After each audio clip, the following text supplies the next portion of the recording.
আসসালামু আলাইকুম সবাইকে। কেমন আছেন সবাই? আশা করি ভালো আছেন। আলহামদুলিল্লাহ আমিও ভালো আছি। তো আজকে কিছু গুরুত্বপূর্ণ বিষয় নিয়ে আলোচনা করতে যাচ্ছি।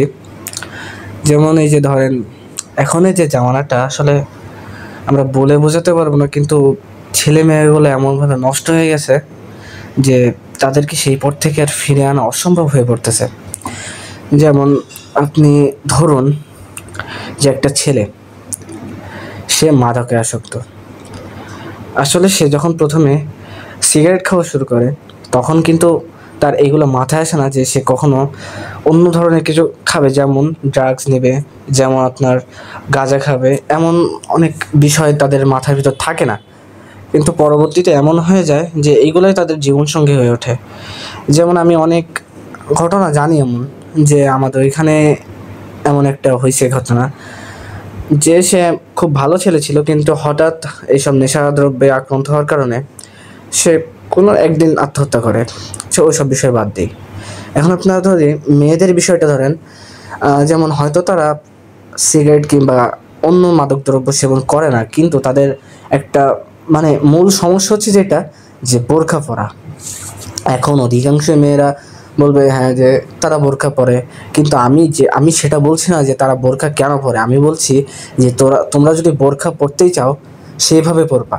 কেন তোমরা অন্যকে আকর্ষণীয় করার জন্য তুমি সেটা পরবা?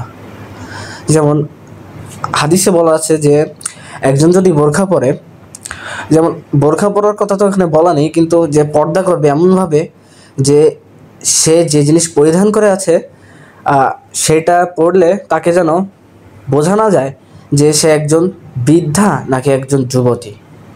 কিন্তু এখনের যে বোরখাগুলো কিংবা আপনার পর্দার জন্য যে ফ্যাশনগুলো বাইরে হচ্ছে, পর্দা নামক ফ্যাশন যারা বলে আর কি, তো এইখানে আপনি একজন বৃদ্ধ যদি সেই জিনিসগুলো পরিধান করে তাও তাকে যুবতীর মতো দেখায়। এটা কি আকর্ষণীয় করার জন্য নয়? এটা তো একটা নিশ্চিত চক্রান্ত এই মুসলিম উম্মাহকে ধ্বংস করার জন্য।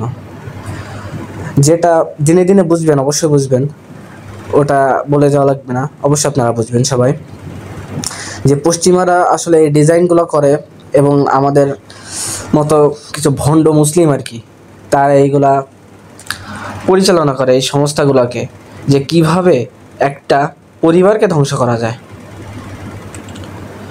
যেমন যদি চিন্তা করেন যে একটা ছেলে রাস্তা দিয়ে যাচ্ছে, আচ্ছা শুধু কি পর্দা করার কথা মেয়েদের? না, সেটা কিন্তু আমি বলছি না। পর্দা করার কথা পুরুষ এবং মহিলা উভয়কেই। যেমন পুরুষকে পর্দা করার কথা, সে যেন মহিলার দিকে চোখ দিয়ে না তাকায়, বেগানা নারীর দিকে।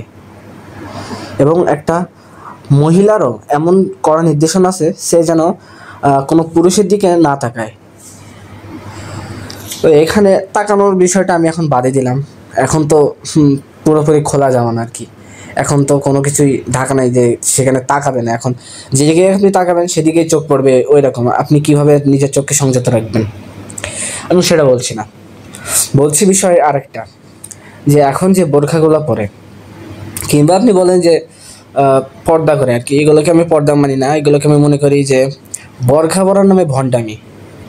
এখন আপনার অধিকাংশই মানে যুবতীরা বোরকা পরিধান করে তাদের সৌন্দর্যকে লুকানোর জন্য নয়, মূলত এই বোরখাগুলোর মাধ্যমে তাদের সৌন্দর্য আরও বৃদ্ধি পায়। সৌন্দর্য বৃদ্ধি পায় বলতে, যে বোরখাগুলো পরে তাদের আউটফিট ফুল বোঝা যায়, যে ভিতরে কি আছে ফুল বোঝা যায় এই ড্রেসগুলোর মাধ্যমে আর কি। তো আমি এইগুলোকে কীভাবে পূর্ণ একটা পর্দা বলতে পারবো না। তো আমরা এইগুলোর মাধ্যমে যে এখন মানে মেয়েরাও ছেলেদের ধোকায় ফেলে, যে এরকম বোরকা পরে প্রেম করে। এইগুলো কোনো কথা যে প্রেম করে? হ্যাঁ, আমি আমার বয়ফ্রেন্ডকে ফজরের নামাজে জাগিয়ে দিই, তাহলে তো আমাদের প্রেমটা হালাল হলো। আরে ভাই, কিসের হালাল জিনিস? হারাম জিনিস তুমি যদি বিসমিল্লাহ বলেও করো সেটা তো হারামই হয়, হালাল তো কখনো হবেই না। এইটা ভাই আমাদের বুঝতে হবে আগে।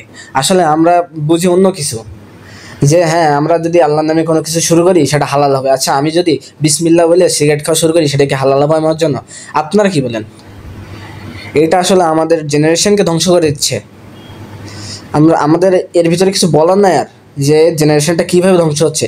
আমাদের জেনারেশনের বিভিন্ন ধরনের হুজুর ভাই রয়েছে, আমি তাদের নাম উচ্চারণ করব কি করবো না সেটা আপনারা কমেন্টে বলে দিবেন, সেটা সমস্যা নেই। আমি বলে দিব যে আসলে এখন জামানায় বিভ্রান্ত ছড়াচ্ছে কোন হুজুরগুলা, যারা হুজুর নামে ভণ্ডামি করে।